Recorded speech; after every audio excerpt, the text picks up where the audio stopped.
Hi, Mom. Hi, Dawn. Oh, okay. My camera's not working again, so I'll just go to this. Susan, did you get my message with the I did. Yes, Okay, great. All right, just want to make sure. Hi, Diane. Good morning, Pam. Hi, Sue. Look at that. Okay. Yay. If I get nothing else done today, I pushed record. So, well, thank you all for being here today. It's so good to see everybody. We are, if I remember correctly, still in 2 Samuel. We might have been in 1 Samuel when you were last here. We were just starting second. Okay. Yeah. And if I marked it right, I think we're starting chapter 7. Yep. That's what I have. So just trying to kind of remember where we are. He had brought, Yeah, go ahead. he Dawn. brought they were talking about the ark, and he had a wife David had a wife chastise him for dancing before the ark and making sacrifice. And he told her, well, I was dancing for the Lord, and if I look like a fool, but it made God happy, I'd do it again. Yeah, one of my favorite lines, I heard a whole sermon on this line, 22, I will make myself yet more contemptible than this. Like if you didn't like how I was, it's gonna get worse. And the wife who chastised him was Michal, Saul's daughter. And Michal's probably kind of a grumpy lady anyway. She was David's wife. Yeah. Saul took her away. She got another husband. Then she got taken away from him, given back to David. Oh. The husband was following behind her weeping. Yes. If anyone remembers that. So Michal is not happy with David. And it says that she remained childless. Oh. She remained childless. Was that because he didn't want anything to do with her anymore? Or God said, nope, not you? Or maybe she wasn't happy with David either. So it might have been a mutual. And he has no shortage of children at this point. Because he had the 6 sons, and then we had a whole list of all those other children. So David is fruitful, we can say. Yes. 7, my version splits it verses 1 through 17, and then there's a pause. Would anyone like to read 1 through 17? And then see how it goes? You want me? Go ahead. Oh, go ahead. Yeah. I can read later. Go ahead. All right. All right. Thank you, Greg. When King David was settled in his palace and the Lord had given him rest from his enemies on every side, he said to Nathan the prophet, here I am living in a house of cedar, while the ark of God dwells in a tent. Nathan answered the king, go, do whatever you have in mind, for the Lord is with you. But that night the Lord spoke to Nathan and said, go, tell my servant David, thus says the Lord, should you build me a house to dwell in? I have not dwelt in a house from the day on which I led the Israelites out of Egypt to the present, but I have been going about in a tent under cloth. In all my wanderings everywhere among the Israelites, did I ever utter a word to any one of the judges whom I charged to tend my people Israel, to ask, why have you not built me a house of cedar? Now then, speak thus to my servant David. The Lord of hosts has this to say, it was I who took you from the pasture and from the care of the flock to be commander of my people Israel. I have been with you wherever you went, and I have destroyed all your enemies before you. And I will make you famous, like the great ones of the earth. I will fix a place for my people Israel. I will plant them so that they may dwell in their place without further disturbance. Neither shall the wicked continue to afflict them as they did of old, since the time I first appointed judges over my people Israel. I will give you rest from all your enemies. The Lord also reveals to you that he will establish a house for you. And when your time comes and you rest with your ancestors, I will raise up your heir after you, sprung from your loins, and I will make his kingdom firm. It was he who shall build a house for my name. And I will make his royal throne firm forever. I will be a father to him, and he shall be a son to me. And if he does wrong, I will correct him with the rod of men and with human chastisements.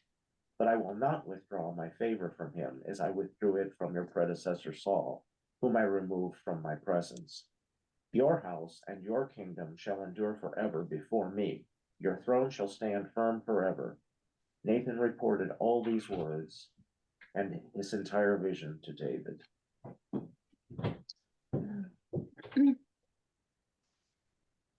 Yeah. So sounds to me like God's making a lot of promises to David. I think it's interesting that God's been talking to David a lot, like Mhm. almost conversationally so far, like take a left turn here, wait till this, all these sort of battle details. But now that he has this whole list of promises, he talks to Nathan and then tells Nathan to talk to David. Unless I read that incorrectly. Anybody have thoughts, comments? I think it's interesting that the view they have of God here, it's a very anthropomorphic view. They almost view God as actually residing in the by the Ark of the Covenant in a tent of meeting. And so they view God as having a definite place, a location, and it's our theology has developed a little beyond that. And I also was struck by what you were saying about all the promises God made to David, which seems quite clear. But we stand, back in history and realize that some of these things didn't appear to be true at the time this was written, because his throne was not forever, in the sense that they were taken into captivity at the time and they were in captivity when this was written. So this is kind of an interesting passage, because although they were looking for a Messiah that would reestablish David's throne, David's actual throne did stand empty for a long time in terms of the people of Israel.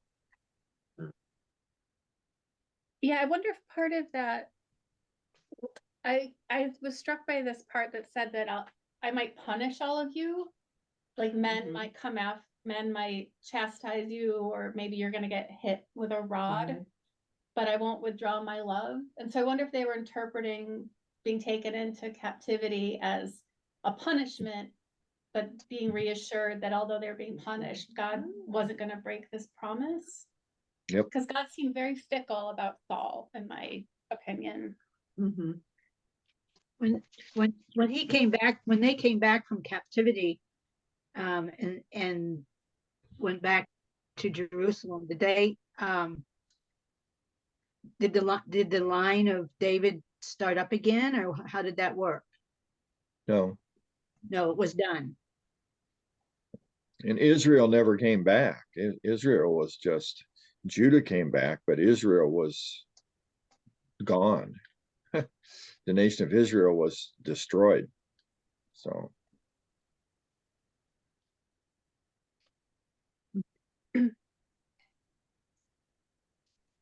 And who is the heir then that is referred to here?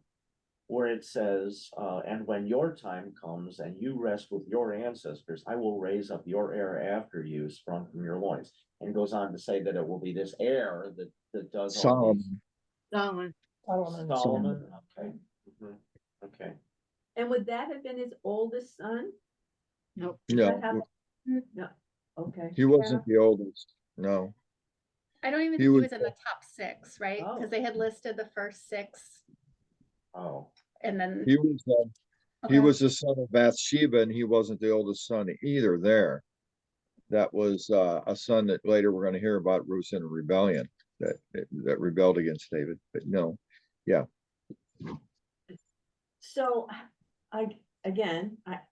how come it wasn't why was it Solomon then and not his oldest heir? Is there any? Yeah, There's I mean, David's not the oldest either in his line, right? He was the youngest. Hmm. Oh, that's true. Right. That's true. I think it's just all messed up. Ah, But go ahead, David. I'm It's a- sorry. I'm sorry. It's a bit, no, you're right. It's a biblical pattern that even you see it in the patriarchs. It isn't always the oldest son that receives the blessing or becomes the patriarch.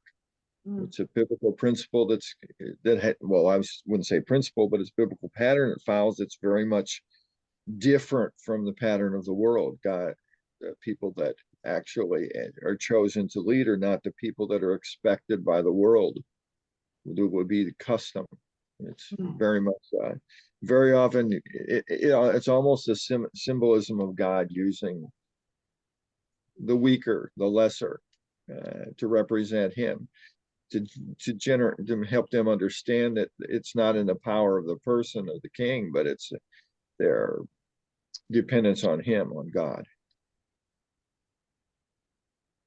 okay. Thanks. So I think in this next section, David responds to these promises through Nathan. Would anyone like to read 18 through the end of chapter You 7? want me to do message? Sure, that'd be great. 18. King David went in, took his place before God and prayed. Who am I, my master God, and what is my family that you have brought me to this place in life? But that nothing compared to what's coming, for you've also spoken of my family far into the future, given me a glimpse into tomorrow, my master God. What can I possibly say in the face of all this? You know me, master God, just as I am. You've done all this not because of who I am, but because of who you are, out of your very heart. But you've let me in on it. This is what makes you so great, Master God. There is none like you, no God but you. Nothing to compare with what we've heard with our own ears. And who is like your people, like Israel, a nation unique in the earth, whom God set out to redeem for himself and became most famous for it, performing great and fearsome acts, throwing out nations and their gods left and right as you saved your people from Egypt. You established for yourself a people, your very own Israel, your people permanently, and you, God, became their God. So now, great God, this word that you have spoken to me and my family, guaranteed is permanently. Do exactly what you've promised.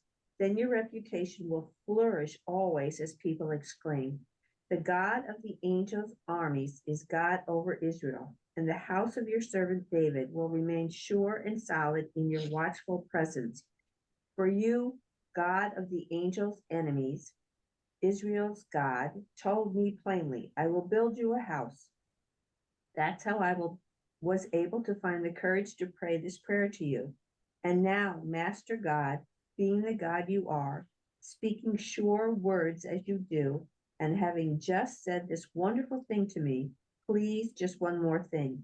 Bless my family.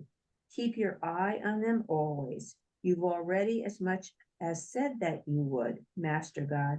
Oh, may your blessings be on my family permanently. Yeah, that's right. Yeah, thank you.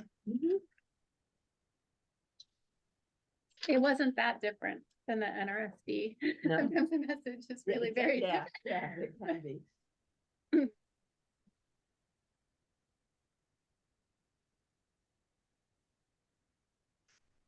Anyone have thoughts?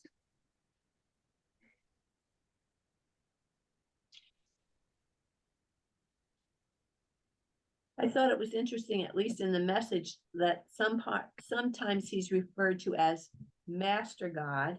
Mm. And master is a capital M, and then great God with just a small g.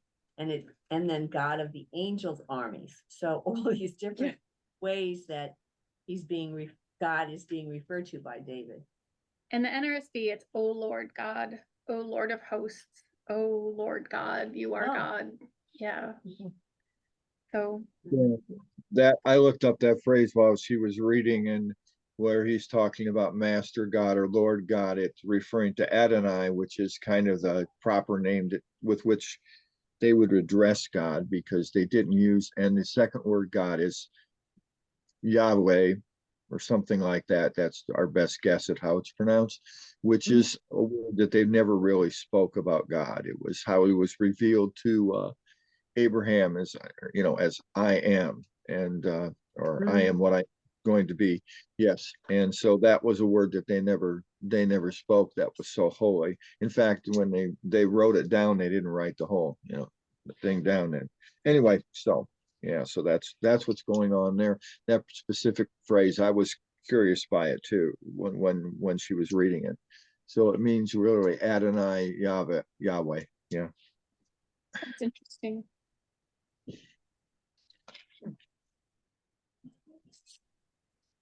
I would kind of like to have heard the discussion between Nathan and David. Mhm. Because I wonder if David isn't like, why didn't he tell me? Yeah. We've been talking all the time. And how Why Nathan not? would have Yeah. explained that. It would have been interesting to hear them back and forth. But all we get is that Nathan spoke to David. Well, this whole passage that Barb just read just seems like David's affirmation of what Nathan Nathan had had told said. him Right. is Mhm. true, despite the fact that that's not how David had experienced God working in his life previously. If he had a more direct interchange with God previously. But this is kind of David saying, okay, I'll accept this, rather than rejecting it by Mhm. saying, Mhm. this is bogus because God always speaks to me, Right. I wonder if there was something traditional about making a treaty or a covenant where you would have somebody in between.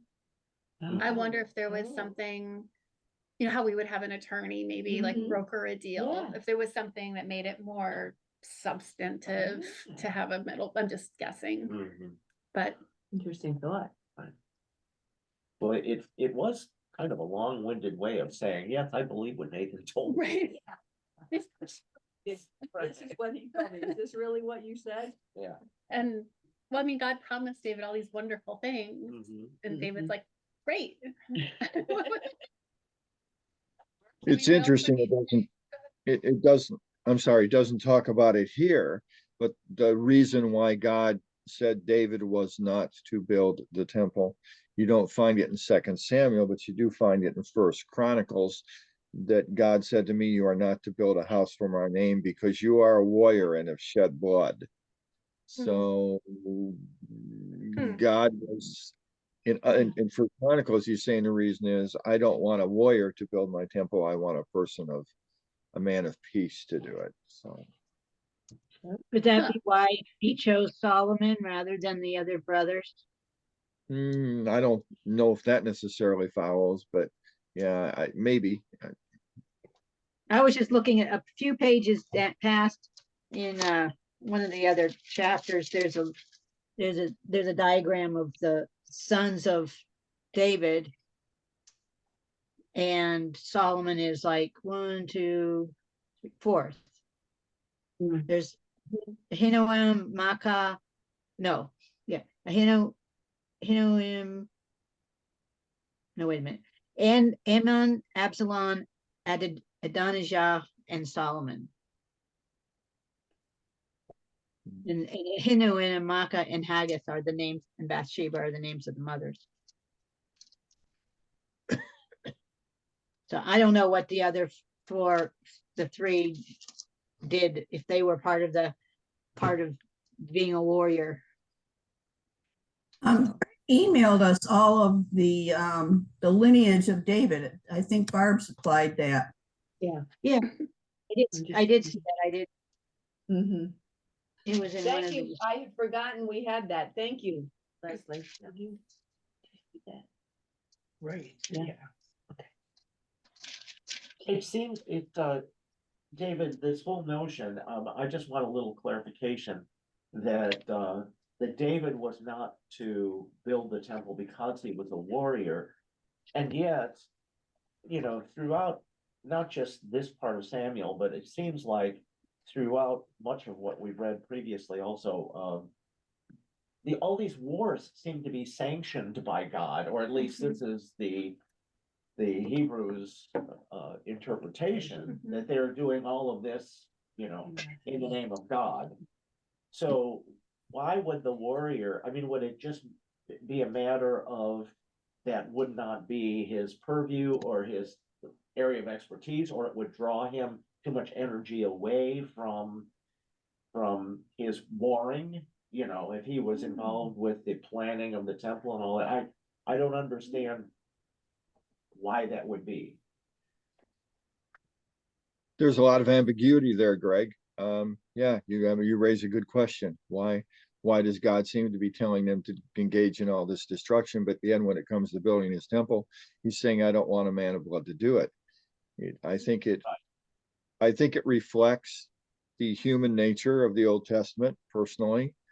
I think a lot of the things the Israelites did, they wrote into the account in a way that would justify what they chose to do and how they were involved. And I think maybe this shows in a small way where the heart of God really was, and that God was not ever really a warrior God, but because of the cultural understanding, his people felt that they needed to engage in these kind of wars, but yet the heart of God is really a God of peace.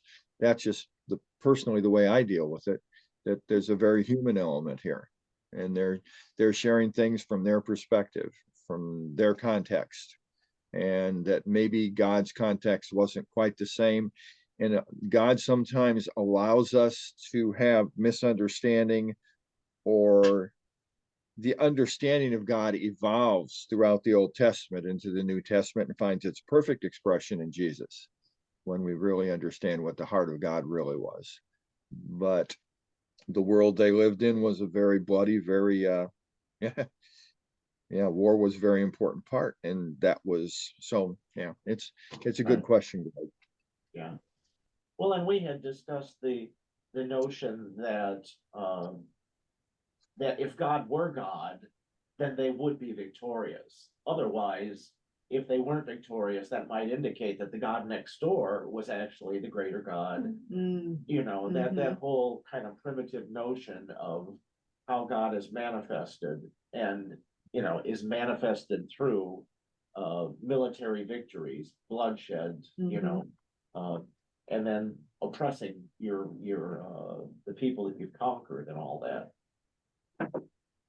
That was the contemporary understanding, and that was even the understanding of the Messiah that was to come in Jesus' time. But Right. the cross and the resurrection kind of show that was not necessarily the principle of the world, that believed that was not necessarily the principle, or not the way God really was. That it wasn't by strength of arms. It was not by these kind of visible manifestations that the strength, the power of God is really revealed, but in love and service and grace, instead of by power of arms or power of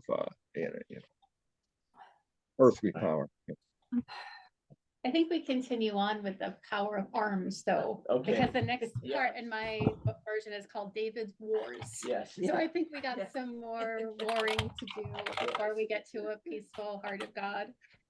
I've got a break at line 15, but would anyone like to read maybe 1 through 14 and see how we go? I can, if you want. Oh, thanks, Leslie. Okay. It's got big names in there, so you're our go-to That's person. okay. That's fine. I'll go through them. Sometime afterward, David attacked the Philistines and subdued them. David met Metheg-Ammah out of the hands of the Philistines. Took Metheg-Ammah out of the hands of the Philistines. He also defeated the Moabites, making them lie down on the ground, measured them off with a cord. He measured 2 lengths of cord for those who were to be put to death, and 1 length for those who were to be spared. And the Moabites became servants to David and brought tribute. David also struck down King Hadadezer, son of Rehob of Zobah, as he went to restore his monument at the river Euphrates. David took from him 1,700 horsemen, 20,000 foot soldiers. David hamstrung all the chariot horses, but left enough for 100 chariots. When the Aramaeans of Damascus came to help King Hadadezer of Zobah, David killed 22,000 men of the Aramaeans. Then David put garrisons among the Aramaeans of Damascus, and the Aramaeans became servants to David and brought tribute.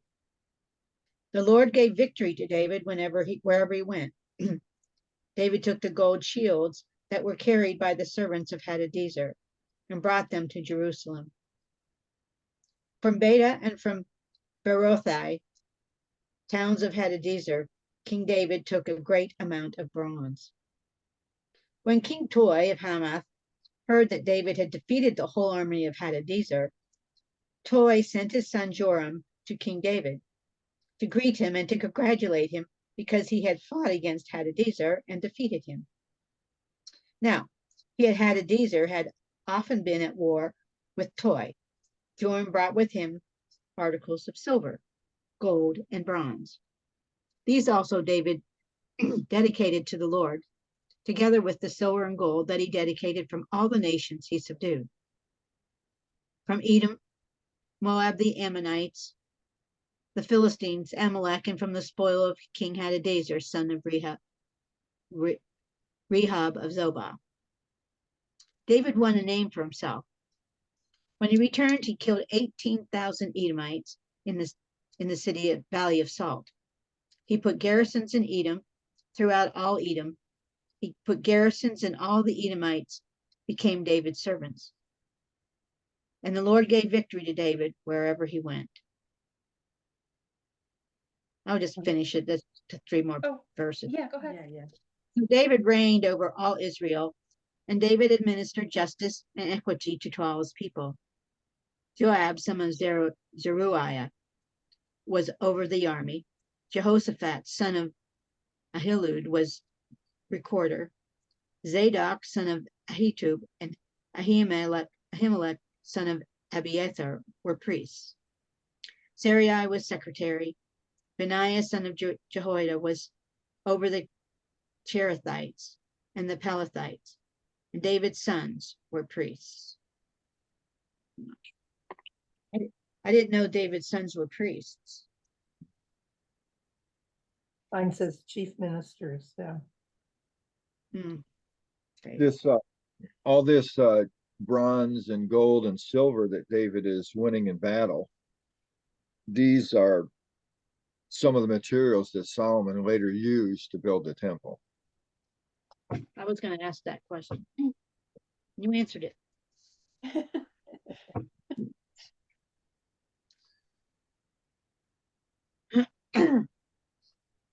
So not a peaceful God at this point, or at least not the way it's manifesting with David, but he's successful. Mhm. I feel like when we went all the way back to Saul and everyone was asking for a king, I feel like this is probably what they wanted. Like someone who could go and defeat everyone and take their horses. I Some, felt bad for all those horses. I know. Well, yeah. some of these numbers and some of these accounts might be embellished a little bit. Let's say it's like pastoral estimates, sometimes where things tend to be a little bit because there's not a lot of archaeological evidence for these huge battles and these huge conquests of these people. I think part of it has to do with, like we've been talking about, this comes from a people in conquest. They're trying to remember their glory days. And like your grandfather or your great grandfather, things might be a little more glorious than they actually were. So perhaps there wasn't quite as much killing and destruction as there was, but they are remembering a time when Israel was master of its own fate, when it was master of its own area, and that God was blessing them. And they believed the way that God showed his blessing was through military victory. So. Yeah, I don't know what population estimates at the time for these small areas would have been, but 20,000 foot soldiers killed seems like, Seems like That's a how- big number. yeah, Mhm. it feels like there wouldn't be an awful lot of people left. Yeah. Yeah. Zoba doesn't seem like it would be a huge kingdom. And not large to have 22,000 of its soldiers killed. I mean, they'd have to have there'd be nobody left to do other things. Like someone has to be farming and, Mhm. Yeah, I mean, How- just, and how big would Israel or David's army have to be to do these, to, you know, to have these victories? It's just, there's not really any evidence that at that time they were anything like that large. So,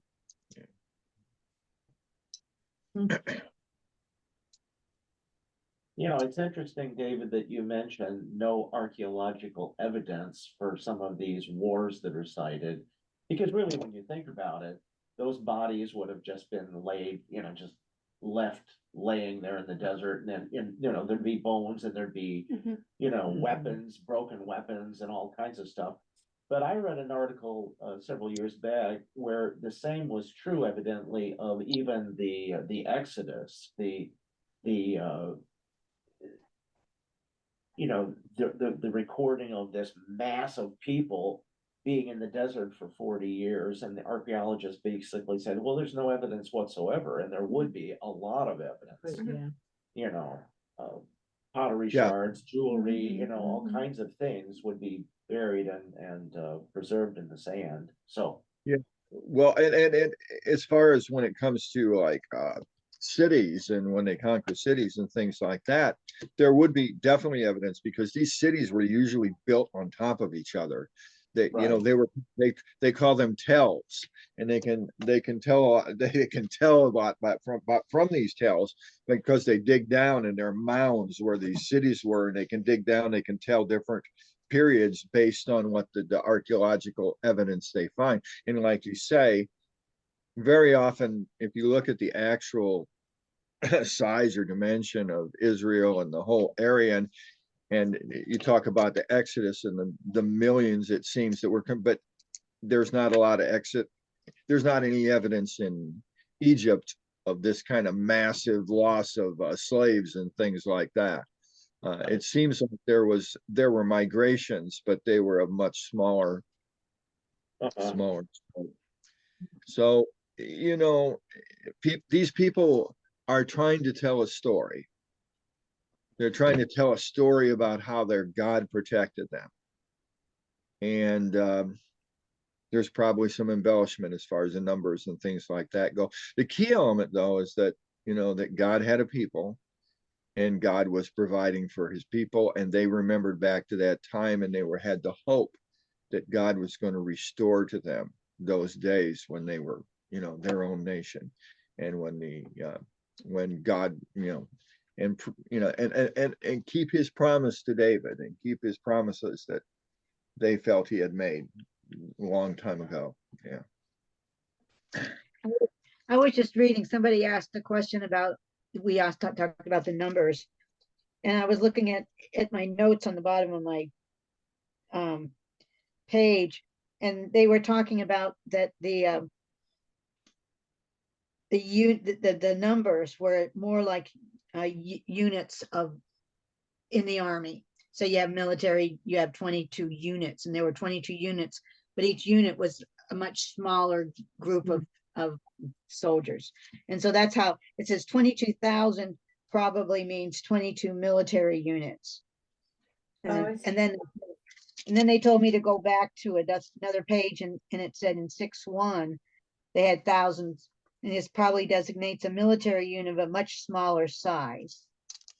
So I'm not sure where 1,000 comes in, if that's just an embellished number that was put in there just to make it sound like a lot of people, or what. But anyway, I think the numbers were symbolic. I think sometimes people tend to try to justify, you know, and reinterpret so that there's no inaccuracies in the Old Testament record. But I just think it's better to be honest and say, you know, this was people telling a story, and the story got bigger as time went by. The essential truth is not any different. It's not a matter of numbers. The essential truth, God and his people, is there. It's just sometimes they represent this truth in ways through narratives that over dramatize what actually occurred, but it doesn't mean that the truth of the story isn't still there. Yeah, one of my favorite Richard Rohr quotes, and I've said it before, is that everything in the Bible is true, and some of it even happened. Yeah, And that this, exactly. yeah, he talks a lot. And it was really useful for me when I listened to this a few years ago, that now we're in sort of this like scientific mindset where we want to count things and we want to go back and count them again and make sure it's true. And these facts have to be true and we have to have evidence. And this is the kind of the way we think. But in a pre-scientific revolution society, you would have told things that were true, but it wouldn't necessarily have been, if you count them twice, you'll get the same number. It wasn't necessarily a way of thinking. Like things were big, things lasted a long time, Right. things were important, but it wouldn't have to be, there's no CPA, like counting and counting again. It just wasn't kind of how people thought or would have told stories. But yeah, people are very uncomfortable with any inconsistencies because it can make some of us feel threatened that this isn't important if it's wrong, Yeah. right? And his whole But thing that was useful for me is it doesn't have to be wrong just because it's not the way we consider it to be accurate anymore. But go ahead, David, I'm sorry. No, I was agreeing.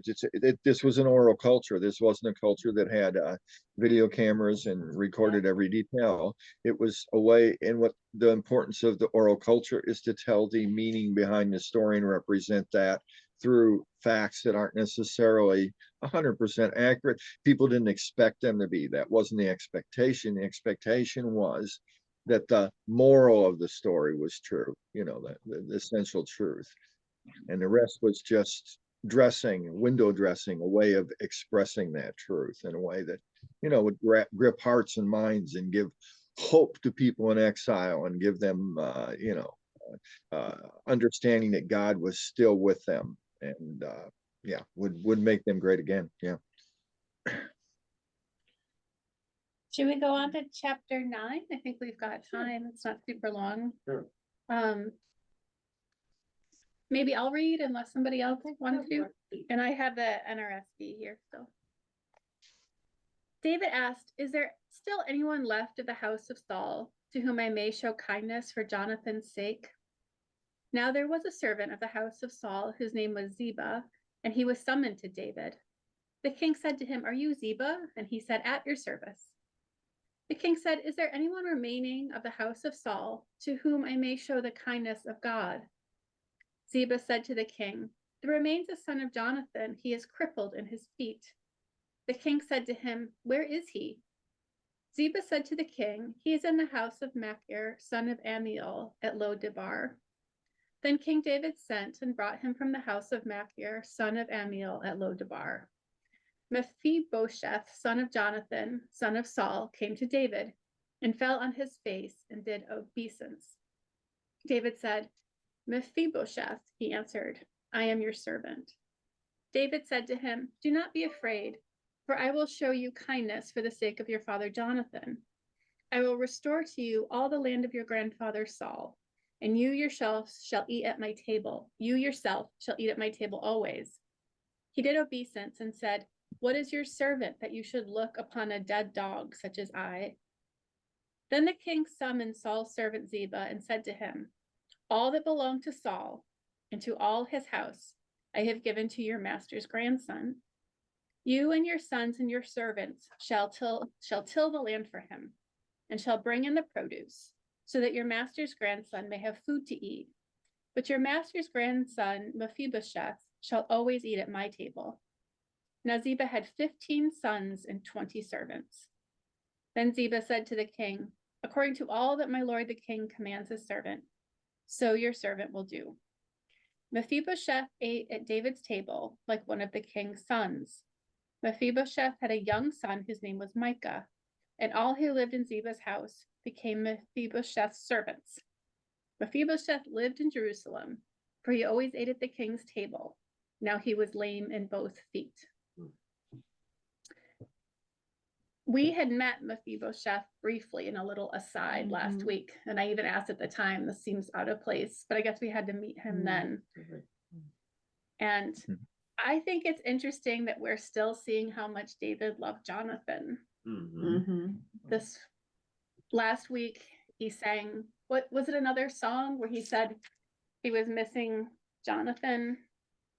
There was something last week where he was missing Jonathan a lot.